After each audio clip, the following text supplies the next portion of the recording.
안녕하세요. 현재 영국에 살고 있는 20대 여자입니다. 최근 부모님과 함께 영국으로 오게 되었죠. 타지에 사는 것도 힘든데 타향살이를 하다 보니까 고향이 참 그리워지더라고요. 엄마가 듣는 걸 귀동냥으로 듣다가 저도 사연 채널의 매력에 빠져버렸습니다. 저는 내성적인 성격의 소유자로 다른 사람들 앞에서 제 이야기를 한다거나 주도적으로 나서서 대화를 진행한 적이 거의 없어요. 하지만 오늘은 저희 언니를 위해서 제 이야기를 많은 분들께 들려드리고자 합니다. 여러분, 혹시 아내의 유혹이라는 드라마를 아시나요? 그 드라마가 반경될 당시에 저는 어린아이였던지라 성인이 되어서야 처음 접해 보았습니다. 세상에 저런 일이 가능하다고 진짜 막장 드라마네 하고 친구들과 웃으며 이야기를 한 적이 있었어요. 그런데 그리고 저희 가족에게 벌어진 현실은 드라마보다 더 막장이더라고요. 저는 저희 언니를 위해 아내의 유혹에 등장했던 여주 인공만큼 처절하고 지독한 복수를 해냈습니다. 지금부터 제가 들려드릴 이야기는 지난 3년의 시간 동안 제가 벌어들인 복수극에 대한 이야기입니다. 그럼 잘 부탁드려요. 언니, 뭐해? 그거 재밌는 거야. 하연이, 너는 위험하니까 저리 가 있어. 뜨겁단 말이야. 저에게는 5살 터울의 언니가 있었습니다. 언니와 저는 제가 고등학교를 졸업하기 전까지 둘이 지내다시피 지내왔죠. 어릴 적부터 저희 집은 형편이 좋지 않았고 부모님은 밤낮 없이 일을 하셨거든요. 물론 부모님께서는 바쁜 와중에 저희 자매를 보살피려고 노력을 많이도 하셨죠. 하지만 빚을 갚아 나가며 자식을 키우는 부모님에게는 여유가 없었습니다. 부모님을 대신해서 언니는 저를 살뜰히 보살펴 주셨어요. 언니는 제게 부모님이나 다름없었습니다. 고작 중학교 1학년밖에 안 되었던 언니는 9살 난 동생을 위해 밥을 해주었고 아침마다 이쁘게 머리를 만져주었습니다. 한창 친구들과 놀고 싶었을 텐데 저희 언니는 저를 돌봐주기 위해 하교하자마자 곧바로 집으로 달려오는 사람이었어요. 그런 언니에게 제가 죽을 죄를 지었던 시기도 있었습니다. 하연이가 학교 잘 안 나오는 거 알고 있었어요. 학교를요? 아니요, 전혀 몰랐습니다. 죄송해요. 선생님, 저희 부모님께서 지방에 계시는 바람에 저랑 둘이서만 지내다시피 하거든요. 제가 챙긴다고 챙긴 건데 아무래도 부족했나 봐요. 아직까지는 괜찮긴 한데 이렇게 하연이가 수업에 빠지는 날이 많으면 대학 진학에도 지장이 가거든요. 네, 그렇죠. 죄송해요. 선생님, 앞으로는 수업에 빠지는 일 없게 제가 잘 지도하겠습니다. 고등학교에 진학하고 나서부터 저는 방황을 하기 시작했어요. 당시에 모든 게 불안정하게 느껴졌고 불만투성이었던 저는 학교도 잘 나가지 않았고 행실이 좋지 않은 친구들과 어울려 지내며 사고를 치고 다녔습니다. 언니는 그럴 때마다 저희 학교에 불려와 저 대신 사과를 하기에 바빴죠. 담임이 뭐래? 어휴, 너 진짜 언니 속 그만 썩여 하연아. 고등학교 졸업하고 대학 가면 너 하고 싶은 거 얼마든지 할 수 있잖아. 응, 아, 알았다고 잔소리 좀 그만해. 알았어. 이걸로 간식 사 먹고 야자 빼먹지 마. 진짜로 저를 위한 언니의 노력에도 불구하고 저는 같은 동급생 친구를 괴롭히는 행동까지 하였습니다. 다시 생각해도 정말 나쁜 행동이었죠.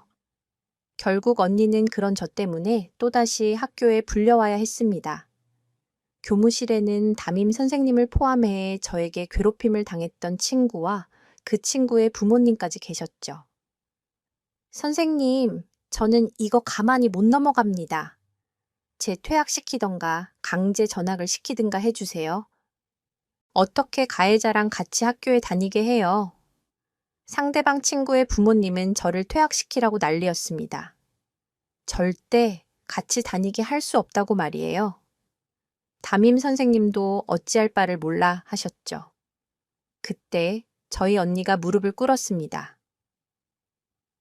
정작 무릎을 꿇고 사죄해야 할 사람은 저였는데 말이에요. 태어나서 처음 본 언니의 모습에 저는 내가 지금 무슨 짓을 한 건가 충격에 빠졌습니다. 정말 죄송해요. 정말 죄송해요. 제가 이렇게 무릎 꿇고 사죄드리는 것밖에는 할 수 있는 게 없습니다. 정말 죄송해요. 지연아 언니가 정말 미안해. 대신 사과할게. 하연이 2번 다시 지연이. 네, 근처에 얼씬도 못하게 언니가 약속할게. 정말 미안해. 정말 죄송합니다. 언니는 제발 퇴학만은 안 된다며 몇 시간 내내 무릎을 꿇고 울며 불며 사과를 했습니다. 그렇게 완강하게 나오던 상대방 부모님도 결국 언니의 간곡한 부탁에 퇴학은 면하게 해주었어요. 한참을 무릎 꿇고 있던 언니는 다리에 힘이 풀려 제대로 일어나지도 못했습니다. 언니, 아프지 마. 내가 정말 잘못했어. 진짜 미안해. 초반 다시 안 그럴게. 내가 정말 잘못했어.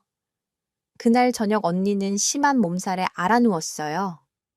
그런 언니의 모습을 보며 저는 그제야 정신이 들었고 고등학교 2학년에 들어서면서 이전과는 다른 모습을 보였습니다. 제 꿈을 찾았죠. 언니를 따라 구두 디자이너가 되기로 말이에요.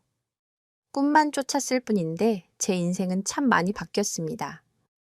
대학교에 입학한 후 우수한 성적 덕분에 교환학생으로 뽑히게 되었어요. 그렇게 저는 영국에서 유학 생활을 하게 되었습니다. 아쉽다. 나도 직접 가서 얼굴도 보고 인사드리고 싶은데. 괜찮아. 무리해서 올 필요 없어. 뭐, 얼마나 대단한 일이라고. 당연히 대단한 일이지. 언니 결혼하는 건데. 그럼 내가 딱 가서 기선제압을 해줘야 언니 안 괴롭힐 거 아니야. 야 됐거든. 네가 상견례 못 와서 아주 다행이다. 다행이야. 미안해. 언니야? 언니는 맨날 내 일이라면 다 와줬는데. 됐어. 결혼식 날에 오면 그걸로 된 거지. 뭐, 너는 신경 쓰지 말고 공부 열심히 하고 있어. 알았어. 끼니거리지 말고 너 용돈은 있는 거야. 내가 용돈 좀 보내줄게. 용돈 있어 안 줘도 돼. 언니 돈 들어갈 곳 많을 거 아냐. 거기다 쓰셔. 나는 돈이 남아 돌아 여기서 막상 쓸 일도 없어 됐네요. 보냈으니까 먹고 싶은 거 있으면 참지 말고 사 먹어. 사람이 수중에 돈이 있어야 마음이 편한 거야. 잘 자고. 결혼식 날 봐. 유학 생활을 하던 중 언니는 결혼할 사람이 생겼다고 알려왔어요. 당시에 저는 중요한 시험을 앞두고 있었던 터라 한국에 들어갈 수 없었죠. 하필 언니의 상견례 날이 딱 시험 마지막 날이라 아쉽게도 저는 상견례는 가지 못하고 결혼식에만 참석하는 상황이었습니다. 결혼 준비를 하는 언니는 밝아 보였지만 사실 결혼 준비 과정이 순탄했던 건 아니었습니다. 부모님은 언니의 남자친구가 마음에 들지 않는다며 반대하셨어요. 무엇 때문인지 여쭤봐도 영 느낌이 안 좋다. 사람이 속을 알 수가 없는 느낌이다. 라고 하시면서 결혼을 반대하셨습니다. 부모님은 제게 언니한테 네가 잘 말해서 결혼을 못하게 좀 해봐라 라고 하셨지만 저는 언니의 결혼을 적극적으로 지지했어요. 자식 이기는 부모 없다고 결국 부모님도 언니의 결혼을 허락하셨죠. 제 입장에서는 항상 모든 걸 양보하고 묵묵히 있던 언니가 그렇게까지 강력하게 결혼하겠다는 걸 보면 언니가 그 사람을 정말 사랑하는구나 라는 생각이 들었기 때문입니다. 하지만 그러지 말아야 했어요. 어때 잘 보여. 이거 다 뇌가 하나하나 붙인 거야. 완전 이쁘지? 진짜 예쁘다. 나 눈물 날 것 같아. 너무 이쁘다. 진짜. 아이씨 왜 울어 울지 마.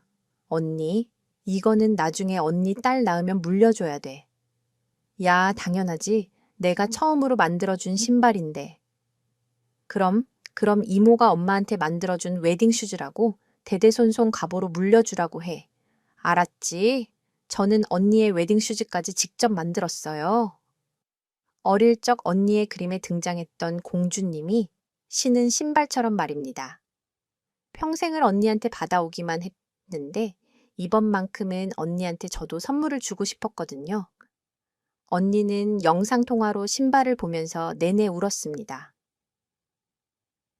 언니의 모습에 저까지 눈물이 날 것 같아 짓궂은 말을 하며 전화를 끊었었는데 언니와 나눈 마지막 통화가 되리라고는 생각도 못했습니다.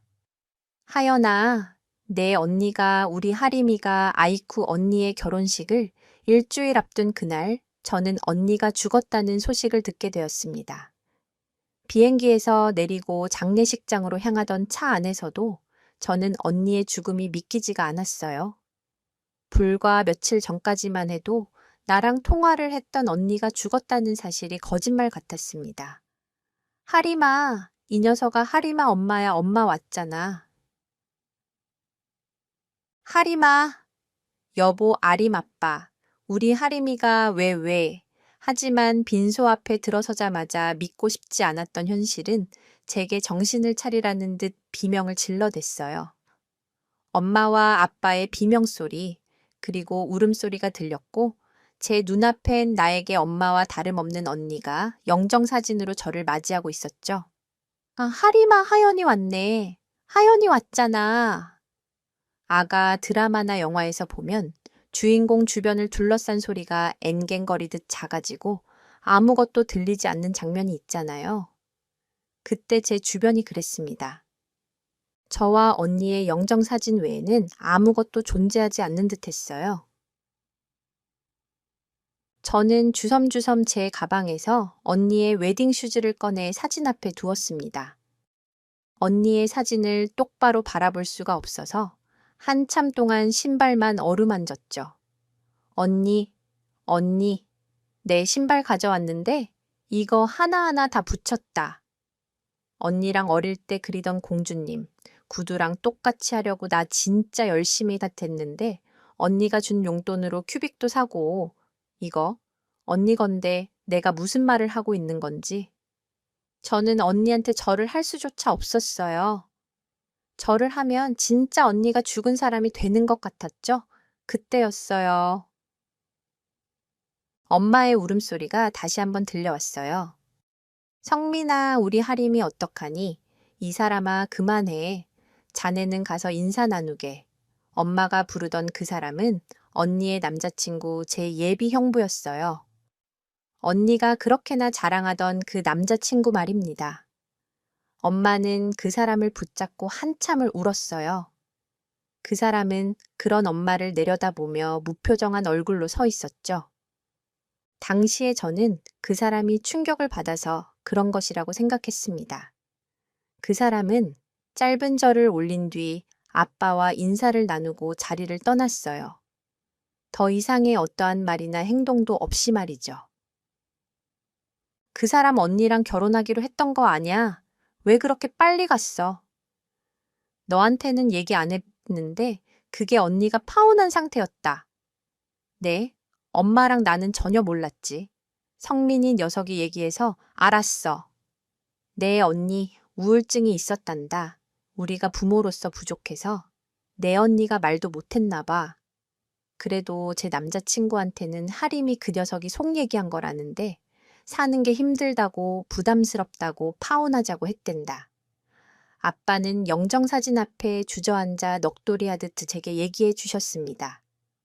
언니의 죽음에 대해서 말이죠. 언니는 수면제를 먹고 스스로 세상을 떠났다고 했습니다. 미안하다는 짧은 유서를 남긴 채 말이에요. 언니의 남자친구 말로는 언니가 우울증이 심했고 그것 때문에 언니가 파혼을 요구했대요. 그 사람은 언니를 붙잡았지만 언니가 일방적으로 파혼을 한 거라고 말입니다. 언니와 함께한 시간은 그렇게나 긴데 언니를 보내는 시간은 고작 3일밖에 걸리지 않았어요. 언니가 없는 집안은 온기라고는 하나 없었습니다. 차마 언니의 방에 들어서지 못하는 부모님을 대신해 제가 언니의 방을 정리하게 되었어요. 그런데 그곳에서 저는 숨겨진 비밀에 대해 알게 되었습니다. 방안을 정리하던 중 어릴 적부터 제가 언니와 주고받던 교환 일기를 발견했죠. 언니는 진짜 유학을 간 이후에도 혼자 일기를 적어 왔더라고요.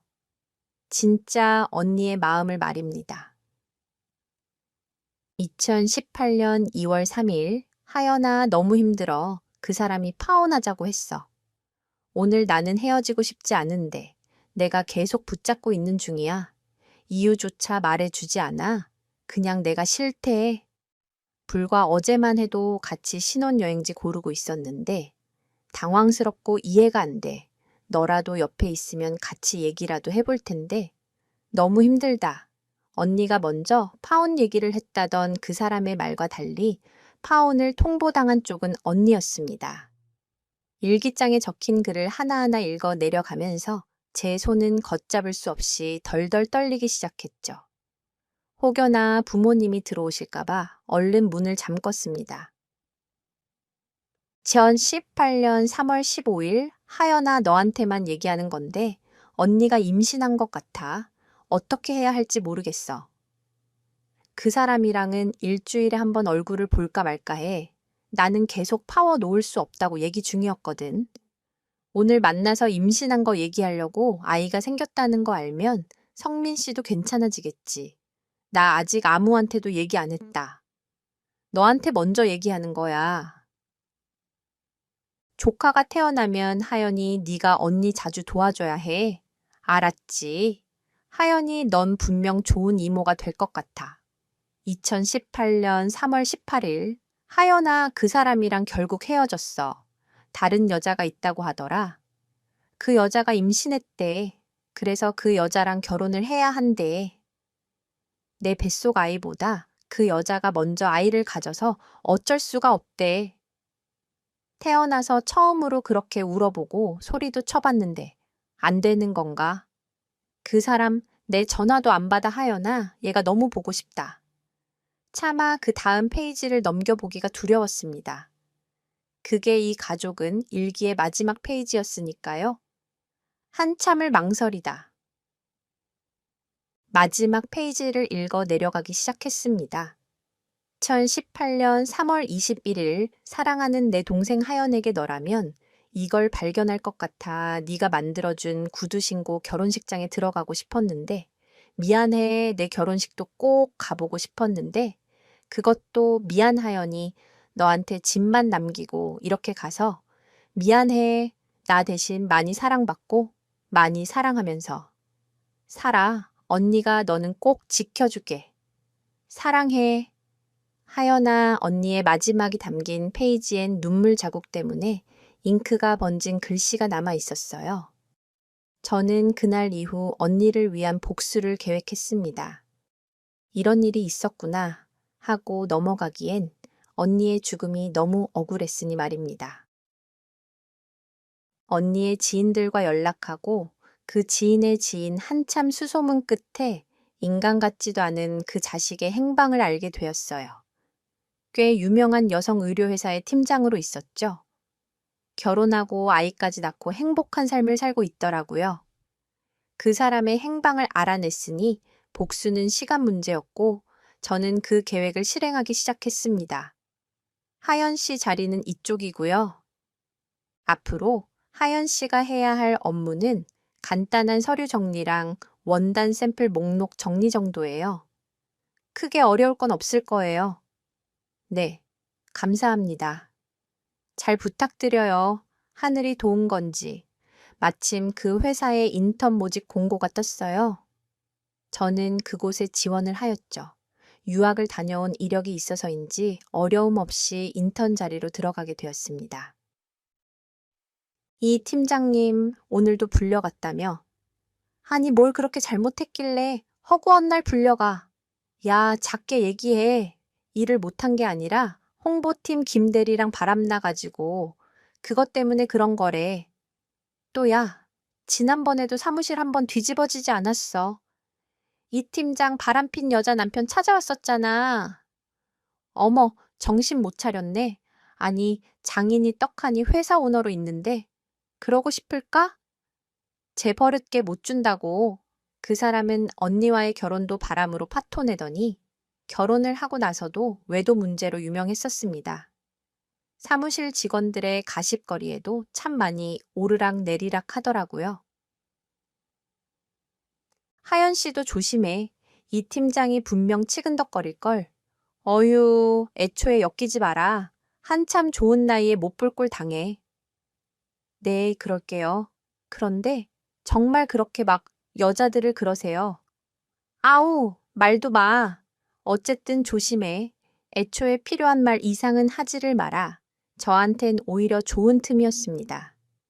저는 다음 날부터 언니가 남겨둔 일기장의 내용을 가지고 그 인간이 좋아하는 모든 행동을 하나둘씩 해나가기 시작했습니다.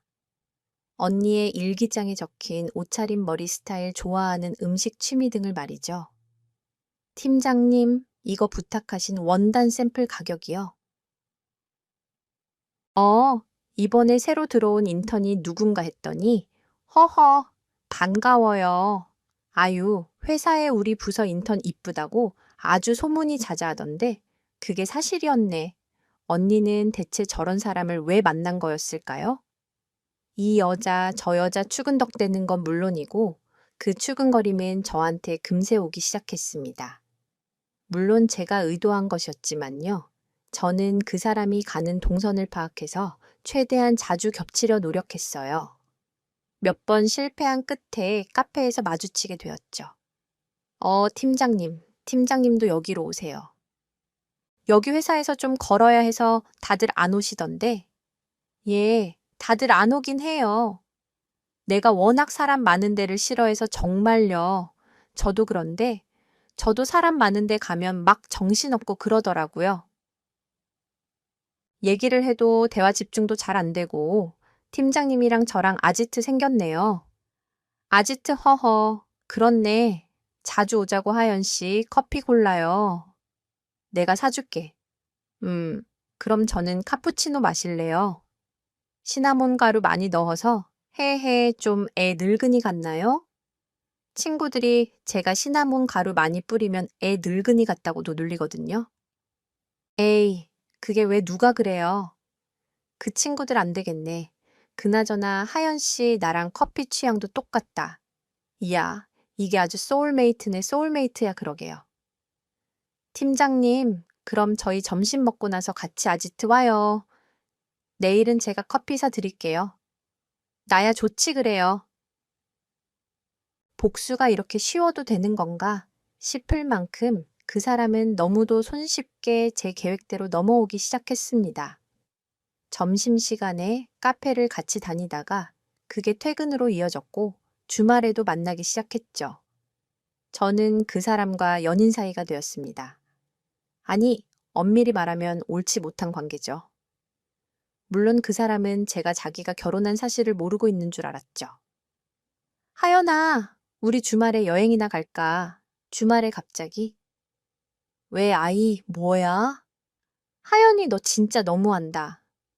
우리 100일이잖아? 어머, 진짜 어떡해. 오빠 진짜 다정한 것 같아. 100일을 세고 있었어. 당연하지. 나는 하연이 네가 이전에 만났던 놈들이랑은 차원이 달라요. 내가 우리 하연이를 얼마나 사랑하는데 나는 정하연을 제일 사랑한다. 아, 뭐야? 조용히 해. 창피하게 사람들이 쳐다보잖아. 여행 가는 거지? 가는 거다 알았지. 꼭 의그 알았어. 내가 같이 가준다. 가정에 있는 남자가 어쩜 그렇게 자유롭게 돌아다니는 건지 주말마다 여행 가자, 캠핑 가자 참 적극적이더라고요.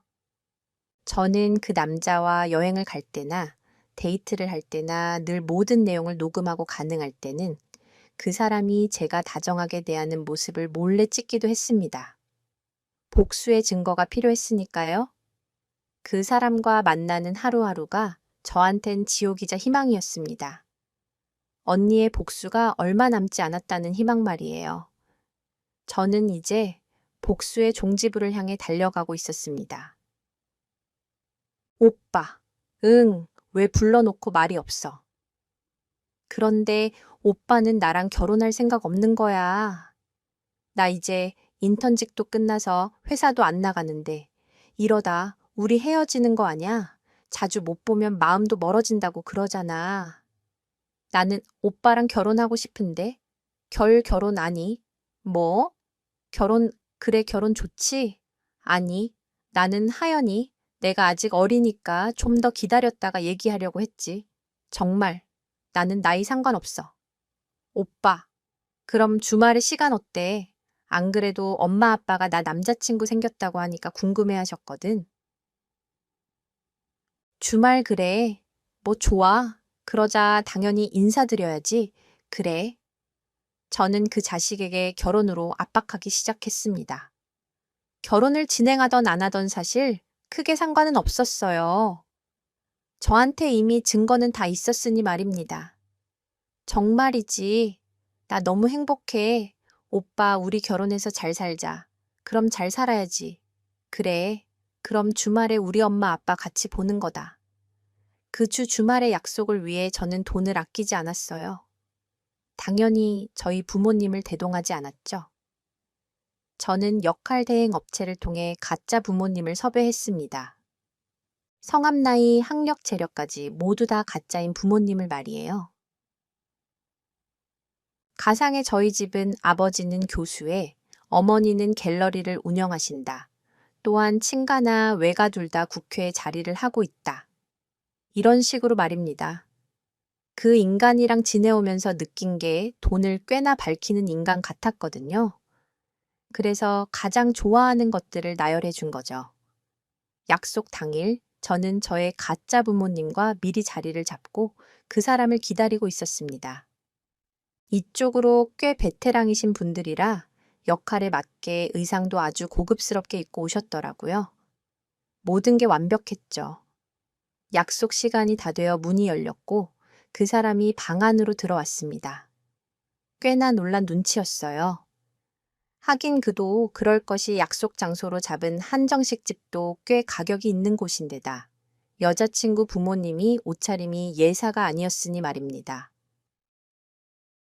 오빠, 우리 엄마 아빠셔. 엄마 아빠 내가 말했지. 내 남자친구 이성민 안녕하세요. 아버님 어머님 처음 뵙겠습니다. 제가 진작에 인사를 드렸어야 하는데 죄송합니다. 아니에요. 우리 하연이가 어찌나 얘기를 하던지 처음 보는데도 꼭 오랫동안 알고 지내온 사람 같네. 그러게 이 녀석이 어찌나 얘기를 하던지 말이야. 그래 결혼 얘기가 나왔다던데. 예, 예, 그렇죠. 결혼 얘기가 나오자 안절부절 못하더라고요. 하긴 우리나라 일부 다처제도 아니고 이미 결혼을 한 몸인데 얼마나 좌불안석이었겠어요. 그 모습이 마치 몸 마려운 강아지 같았습니다. 타이밍 좋게 저의 가짜 아버지 핸드폰으로 전화가 걸려왔어요. 물론 다 계획해 둔 것이었죠. 아이고, 이거 급한 전화라. 잠깐 실례 좀 할게요. 예, 그럼요. 아버님 편하게 받으세요. 네. 어, 김 의원님 자제분 얘기하는 거죠? 아, 이거 참. 내가 그런 것까지 관여할 수가 없는데. 잠시만요. 여보, 그 형님이 연줄이 있다고 하셨었나? 큰오빠요. 그렇죠.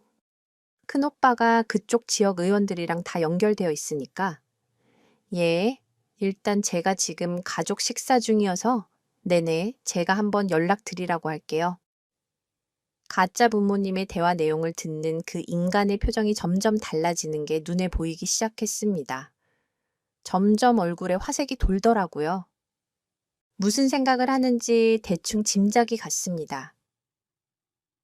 통화가 종료된 시점부터 그 인간은 이전과 달리 적극적인 태도로 결혼 얘기를 꺼내기 시작했어요.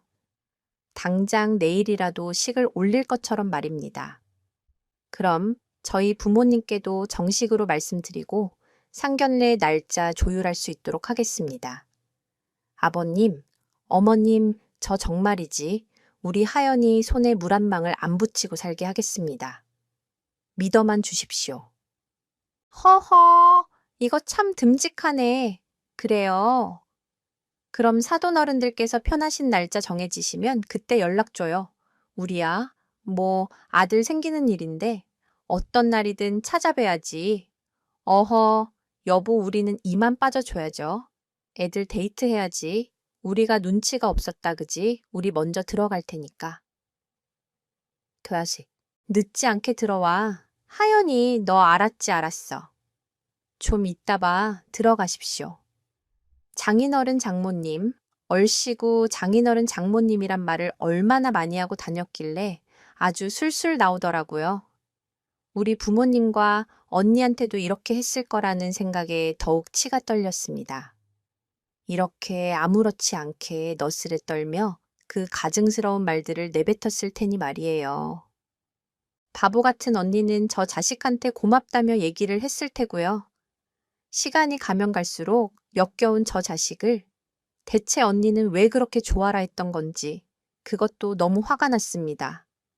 혜훈아, 우리 좀 걸을까? 이쯤에서 그 자식 와이프랑 장인, 그리고 회사에 내가 모아둔 증거 자료를 뿌리면 되겠다. 슬슬 정리해야겠다. 생각하던 찰나 그 사람은 제게 꽤 진지한 얼굴로 걸으며 이야기하자고 했습니다. 귀찮았지만 일단 증거 하나라도 더 모으면 저한테 좋은 일이니 알았다고 했죠. 얼마나 걸었을까요? 한참을 망설이더니 저한테 이실직고를 하기 시작했습니다. 하연아, 너 나 믿지? 내가 너 정말 많이 사랑하는 거. 뭐? 응, 그럼 나 믿는 거지. 내가 지금부터 무슨 말을 해도 나 믿어줘. 나도 사랑해. 대체 무슨 말을 하려는 건가 감이 안 잡혔어요. 내가 사실은 결혼을 한 상태야. 아내도 아이도 있어. 그런데 사랑으로 한 결혼 아니야. 내가 사랑하는 건 하연이 너야. 나 이혼할게 이혼하고 하연이 너랑 다시 시작하고 싶어. 나 너 정말 사랑해. 하연아, 너 속여서 정말 미안해. 하지만 내가 너 사랑하는 거, 이것만큼은 진심이야. 거의 울 것 같은 얼굴로 거짓말을 잘도 해대더군요. 저를 사랑해서 절대 아니죠. 제 가짜 부모님이 놓은 덫을 덥석 물은 거죠. 재력과 권력을 갖고 있는 집안이라는 덫을 말입니다. 저는 속으로 쾌재를 불렀어요. 더욱 처참히 그 사람한테 복수를 할 수 있겠다. 라는 생각이 들었죠. 하연아, 무슨 말이라도 좀 해봐. 왜 말 안 했어? 솔직히 말해봐. 오빠 그냥 나 가볍게 만나고 헤어지려고 했던 거야. 그런 거면 지금 그냥 헤어지자. 난 오빠한테 진심이었어. 그런데 나 다른 사람 가정 깨뜨리고 싶지 않아. 하연아, 내가 말했잖아. 너 지금 살고 있는 거, 그거 사랑하냐? 난 한순간도 사랑한 적 없었어. 그 여자 친정도 툭하면 나 무시하고. 하연이 너희 부모님, 아니 장인어른이랑 장모님 처음 뵙는데 내 가족 같았어. 나 회사 그만둬도 돼. 장인어른 옆에서 도와드리면서 내가 할 수 있는 일로 자리 잡으면 되지. 하연아, 나 당장이라도 이혼하고 너랑 같이 있고 싶어? 그 사람 자기 앞에 놓인 상황이 어떤 건지도 모르고 제 발로 잘도 걸어오기 시작하더군요. 굳이 온다는데 제가 거절할 필요도 없고 상황만 좀 더 드라마틱하게 만들었죠. 오빠, 그 말 꼭 지켜야 해. 내가 일주일 시간 줄게. 이혼하고 연락해. 나도 엄마 아빠한테 다 말씀드리고 오빠 사업이라도 시작할 수 있게 해 놓을게. 정말 고마워. 정말 사랑해. 일주일 나 금방 정리할 수 있어. 고마워. 하연아, 일주일 그 사람은 저에게 일주일의 시간 안에 이혼은 물론이고 다니던 회사까지 그만두겠다고 했습니다. 하지만 저는 기다리지 않았죠. 저는 그 사람이 다니는 회사와 그 사람의 아내에게 제가 모아둔 증거를 죄다 보냈습니다. 그 남자가 저와 여행을 갔던 것 만나는 동안 보내온 연락, 카톡 기록에 담긴 파일과 영상 녹음 자료를 몽땅 뿌렸습니다. 사실 뿌린 당일에 연락이 올 줄 알았는데 이틀이 지나도록 아무 연락도 없더군요. 정확히 3일째 되던 날 그 사람에게서 연락이 왔습니다. 하연아, 나 이혼했어. 아니, 아직은 진행 중인데 이혼이야. 하연이, 너 별일 없었지? 별일? 아니, 나 아무 일 없었는데. 아, 다행이다. 장인어른 장모님한테 다른 연락해 온 것도 없지. 대충 들어보니 제가 보냈다고는 생각을 못하는 것 같았어요. 자기와 얘가 만나는 걸 아무래도 전 부인이 사람을 붙였던 것 같다. 우리가 만났던 사진이며 죄다 뿌려졌다. 아무래도 그 여자가 자기 차랑 옷의 위치 추적이며 도청 같은 걸 해놓은 것 같다면서 말입니다. 말도 안 돼. 그럼 어떡해. 오빠도 그렇고 나 앞으로 계속 이쪽 계통에서 일해야 하는데 그건 걱정하지 마. 내가 너는 싫다고 하는 거 내가 죽어라 쫓아다닌 거라고 했어. 그리고 우리 이미 헤어졌다고. 그러니까 하연이 너는 걱정하지 마. 진짜야 오빠. 그럼 내가 너 피해 안 가겠어. 걱정하지 마. 우리 이따가 만나자. 나 하연이 너 보고 싶어. 하연이 얘가 이리로 올래. 그 자식은 집에서 아주 빈털터리로 쫓겨났더라고요.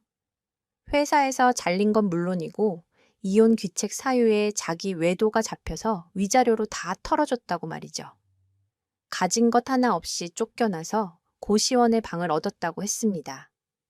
얼마 지나지 않아 저는 그 자식이 있는 고시원으로 갔어요. 가방에는 언니가 남겨놓은 일기와 초음파 사진을 들고 말입니다.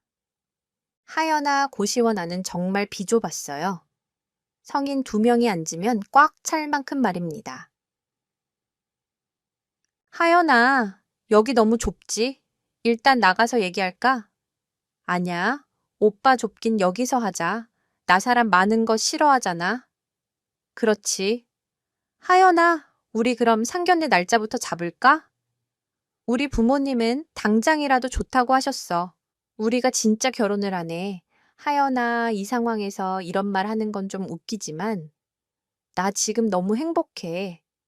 하연이 너랑 결혼한다는 게 너무 좋아. 저런 말을 하면서 저 인간은 끝까지 추악한 속내를 보였습니다. 어차피 결혼 준비하면 서류에 도장만 안 찍었지 부부나 다름없지 않냐고 말이에요. 그러면서 저희 집에 들어가서 같이 살면 어떻겠냐고 말입니다. 저는 저를 껴안은 그 자식을 밀어냈어요. 제 행동에 당황한 눈치였죠. 왜 그래? 나 냄새나 아닌데. 에이, 하윤아, 왜 그래? 오빠 우리 헤어지자. 나 아무리 생각해도 과거 있는 사람 못 만날 것 같아. 미안 이혼하기 전에 말했어야 했는데 나 다시 영국으로 가려고 아직은 공부도 더 하고 싶고. 야, 그게 무슨 소리야. 하윤아 갑자기 헤어지자니 내가 결혼했던 것 때문에 그러는 거야. 얘가 이해한다며? 나 이혼했잖아. 그리고 내가 말했잖아. 내가 사랑하는 건 너라고. 오빠 그래. 오빠 결혼한 것도 그렇고 오빠가 진심으로 결혼하려고 한 거. 내가 처음 맞아. 야, 너 갑자기 왜 그런 소리를 해? 당연히 처음이지. 하? 내가 얘기했잖아. 하연이, 너 이전에 내가 만났던 여자들은 사랑이 아니었다고 허수음이 나더라고요. 그리고 언니한테 처음으로 화가 났습니다. 그렇게 사람 보는 눈이 없었냐고 말이에요. 겨우 이딴 자식 때문에 그렇게 떠나버린 건지 말입니다. 그 자식은 이제 가진 거 없다며 너 하나만 믿고 다 버린 거라며 난리를 치기 시작했습니다. 어떻게 네가 나한테 이럴 수 있어. 내가 너를 얼마나 좋아했는데 내가 말했잖아. 하윤아, 내가 잘할게. 내가 장인어른 옆에서 아들처럼 잘할게. 그러니까 제발 헤어지자고 하지 마. 저를 붙잡고 울며 불며 소리치는 그 자식한테 언니의 사진 초음파 일기장을 던졌습니다. 그 자식 머리를 망치로 맞은 것처럼 멍하니 있더군요. 기분이 어때? 매달리는 입장이 돼 보니까 기분이 없대. 당신도 죽을 것 같아. 얘기해봐. 죽을 것 같냐고. 우리 언니도 너 같은 자식한테 이렇게 매달렸겠지. 제발 떠나지 말아달라고 뱃속에 아이가 있지 않냐고 사랑한다고. 너 무슨 말을 하는 거야. 정아림 2018년 3월 장례식장. 하림이가 우울증이 심해져서 저한테 일방적으로 파혼을 하자고 했어요. 너 그렇게 말하고도 양심에 안 찔렸니? 제 앞에서 무릎을 꿇고 애원하던 그 사람은 어느새 눈에 분노가 가득 차 저를 노려보고 있었습니다. 하나도 무섭지 않았어요. 그 사람이 어떤 표정을 짓든 어떤 눈을 하든 하나도 무섭지 않았습니다. 제 머릿속엔 오로지 하나, 언니의 복수를 마무리 지어야 한다는 생각뿐이었죠. 어때? 나 언니랑 닮았지. 그런데도 나 기억 못하더라. 나는 내 얼굴 다 한순간도 잊은 적 없는데 마음 같아선 너도 똑같이 만들어버리고 싶은데 참고 있는 거야. 너 같은 게 혹시라도 우리 언니 있는 데로 가서 언니 힘들게 할까 봐. 너 이거 사기야라. 너 지금 나한테 사기친 거라고. 내가 너 때문에 이혼까지 하고 정말 돈도 다 버리고 이혼했는데 내 죗값 치른 거로 생각해. 열 받아 억울해. 평생 그렇게 살아도 너는 우리 언니한테 한 짓 그 죄, 그거 다 못 갚아. 절대 잊지 마. 죽을 때까지 우리 언니 얼굴 절대 잊지 마. 평생 그렇게 괴로워하면서 내 죗값 치러. 야, 정하연, 너 내가 가만 안 둘 거야. 알아, 분노에 휩싸여 저에게 고래고래 소리를 지르는 그 자식을 뒤로 한 채 저는 집으로 돌아왔습니다. 돌아오는 길에 핸드폰도 길가에 던져버렸어요. SNS 아이디도 바꿨죠. 그 자식이 저에게 어떠한 연락도 하지 못하게 말입니다. 저는 부모님께 어떠한 사실도 말씀드리지 않았어요. 언니가 왜 죽음을 택했는지, 언니의 뱃속에 아기 있던 사실도 말입니다. 딱 한 가지만 말씀드렸어요. 언니는 정말 우리 가족을 사랑했다고 말입니다. 단 한순간도 언니는 우리 가족을 미워한 적 없다고요. 부모님은 언니의 죽음 이후에 죄책감에 시달리셨어요. 당신들이 부족해서 언니가 그렇게 된 거라고 말이죠. 저희 가족은 제가 유학 생활을 보내던 영국으로 이주를 하였습니다. 한국을 떠나 오기 전 언니를 뿌려준 산 위에 올라가 인사를 하고 왔어요. 이제는 미안해하지도 말고 슬퍼하지도 말라고 말입니다.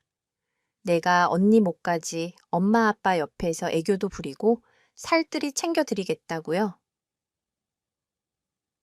그리고 새로 만든 신발 2켤레도 함께 두고 왔습니다. 언니와 뱃속의 아기를 위한 이쁜 신발을요. 저희 가족은 오히려 영국에 오고 나니 부모님 2분 다 밝아지셨어요. 친척 고모도 영국에 거주 중이셔서 그쪽으로 이사를 했습니다. 고모의 소개로 많은 한인분들과 왕래도 하면서 건강한 생활을 하고 있어요. 저도 계속 디자인 공부를 하고 있고요. 아마 조만간 작지만 제 브랜드를 만들 수도 있을 것 같습니다. 그때가 되면 제 브랜드의 이름에 언니 이름을 꼭 넣을 거예요. 제 꿈은 언니가 만들어준 거나 다름없으니 말입니다. 언니가 실망하지 않게 열심히 살려고 해요. 이쁘고 건강하게 말이죠. 이게 제 이야기의 끝입니다. 길고도 긴 제 복수극을 들어주셔서 감사합니다.